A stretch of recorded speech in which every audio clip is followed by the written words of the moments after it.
What is up, YouTube? Welcome back to the channel.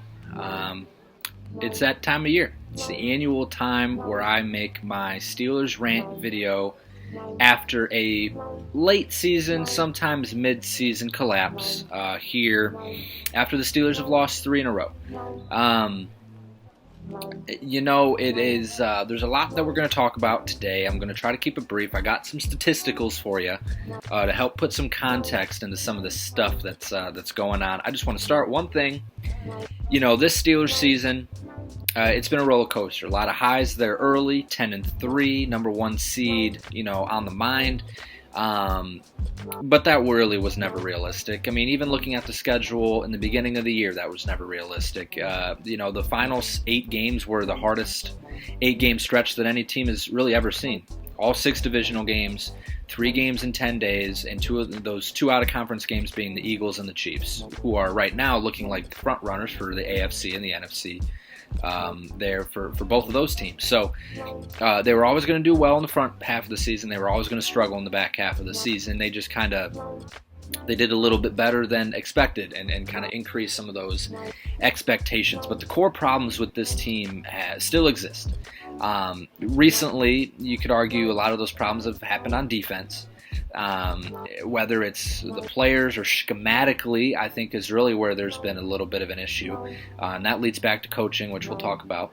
It's just one of those things. You go through a 3-game stretch of losses, especially 3 of those games happening in 10 days. The glaring weaknesses boil to the top, so to speak.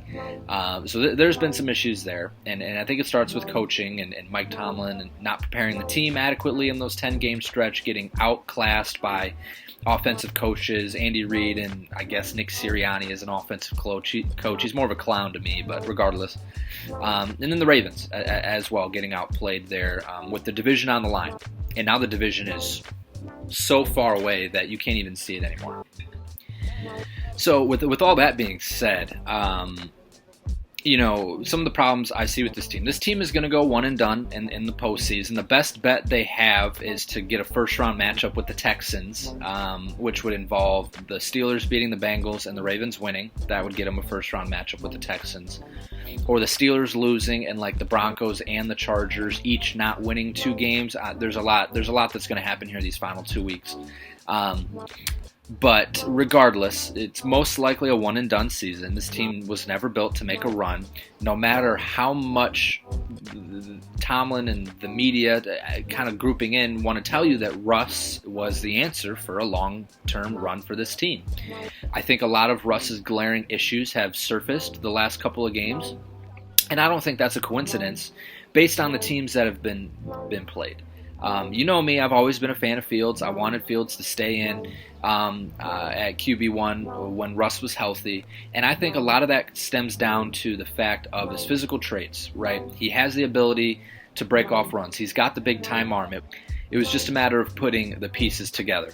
And so now, with the switch over to Wilson, he doesn't have those physical traits anymore. Yes, the passing game opened up a little bit, but I got some statisticals that'll kind of lean into that, so to speak, as well. So I would have stuck with Fields. He's more athletically talented, and I just think against top-tier opponents, he gives you a better chance to win because he can play out of structure, something that Russ has tried to do in recent weeks and has failed to do so. And most of the time, those have turned into interceptions or sacks. The one thing Justin Fields was not doing, throwing interceptions and not taking a ton of sacks, being able to escape from a lot of them with his athletic ability.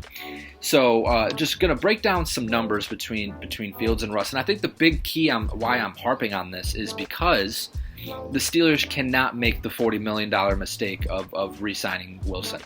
We've seen what this team is capable of when you're giving Wilson $1 million to play for this season. When you give him 40, some of those pieces aren't going to be able to be there. Our defensive acumen or the strength of our defense is going to get worse. You're not going to be able to afford a Larry Ogunjobi. You're not going to be able to afford a Dante Jackson. And some of those pieces that are question marks are just going to give it even worse. And Wilson is not elevating this team in his current stance. So he's not going to do it with another extra $30-40 million in his pocket and an extra year older when he's 37. It's not going to happen. So this whole aura of, oh, he brings leadership and that's what we needed in the QB room. No, we need some talent, okay? And Russell Wilson is losing that. He's lost a step. He's not the same he once was. He had a couple of great games, a couple of big plays, beat deep shots down the field. Well, if you look at the film on some of those were really badly thrown balls that were saved by one-handed catches from Pat Freiermuth and George Pickens making a highlight reel every time the ball is thrown his way. They were not good throws. So to have this speak of, oh, he opened up he just has a catchable football. No, his players were making plays that were not happening for Justin Fields. So enough on that. Looking at some statistics here. And why I believe the Steelers need to move forward and build around Fields, who will be a lot cheaper, so you can keep a lot of the core team intact, but give him more weapons. We've seen the need for weapons. Pickens goes out for 4 games, and the offense sputters to a halt because, again, Wilson cannot elevate the team that's around him anymore.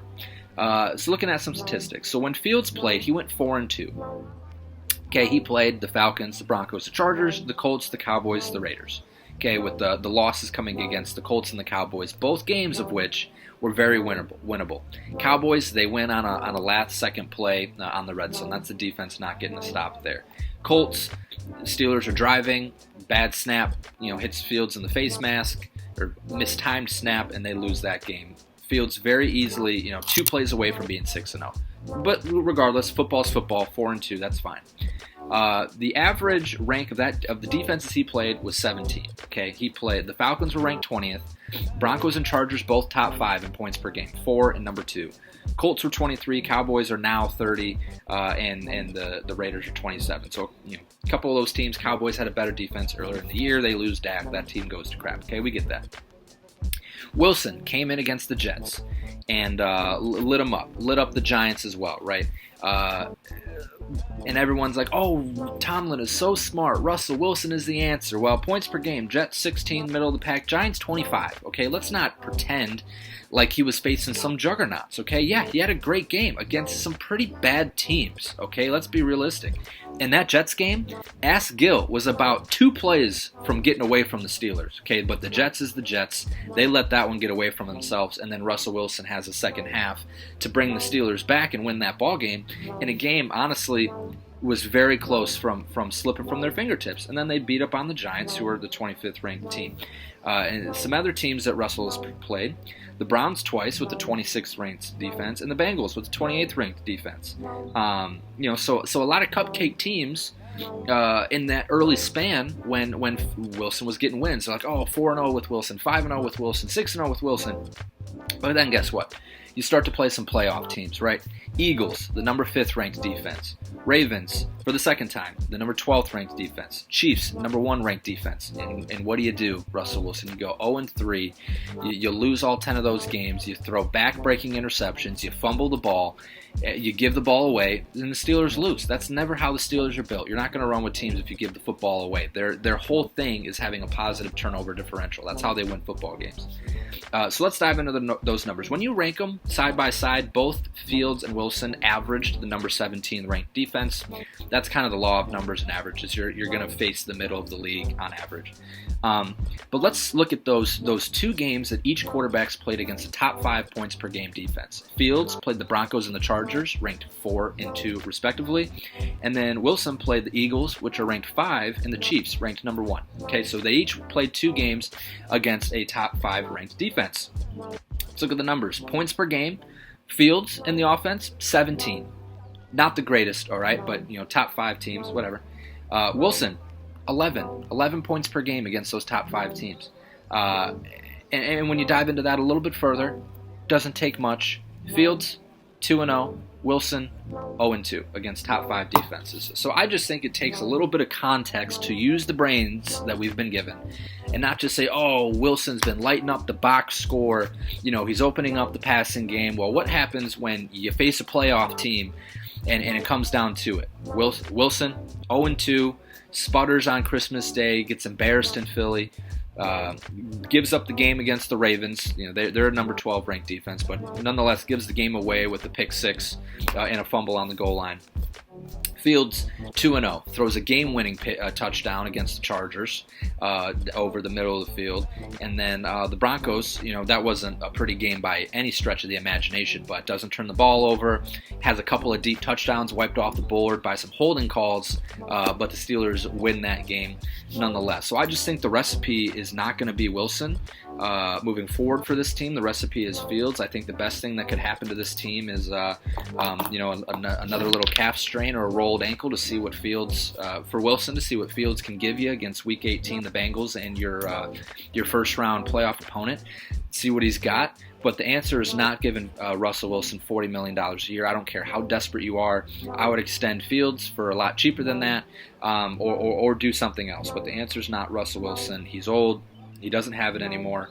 And you can say this is a game of reactions, right? Was I saying the same thing when they were 4-0 with Russ or 5-0? No, I wasn't. But again, they weren't playing anybody. The minute you play some serious competition, you go 0-3, you crap the bed, and that's what my reaction is going to be. So you just can't do that. It's unacceptable. I don't care how many times after the game you say that one's on me. That can't happen again. Well, it happened again, and then it happened again after that. So that's my take. Russell Wilson would be a $40 million mistake, and I believe that would spell the end of Mike Tomlin's tenure as a Steelers head coach if they were to extend him. Fields, I at least think, gives you a better chance. He's also younger. He's gotten better every single year in the league. I don't think he's done getting better. And the athletic traits are there, and he has the ability to go up against a Joe Burrow or a Lamar Jackson. At least fight. I'm not saying they're on the same tier. They're not. But I just think he's got the traits to at least keep you in some games and make plays in the fourth quarter when it matters the most, and not just throw up hopes and dreams to your receivers, hoping they come down with a poorly thrown ball. So yeah, I think that's my take. With that being said, a lot is going to happen between now and the off season. You got a game against the Bengals coming up, and a lot of time to prepare for that one. And then you got a playoff game, and a lot is going to matter depending on what happens with those. So, with that being said, like and subscribe to the channel if you want to hear more Steelers rants, or Cowboys rants, or Jets rants, or football rants. We're the place to be. So drop a comment down below what you think. If you agree with me, if you think I'm dumb, let me know. That's fine. I'm okay with that. And happy holidays, happy New Year, and we'll see you all next time. Thanks.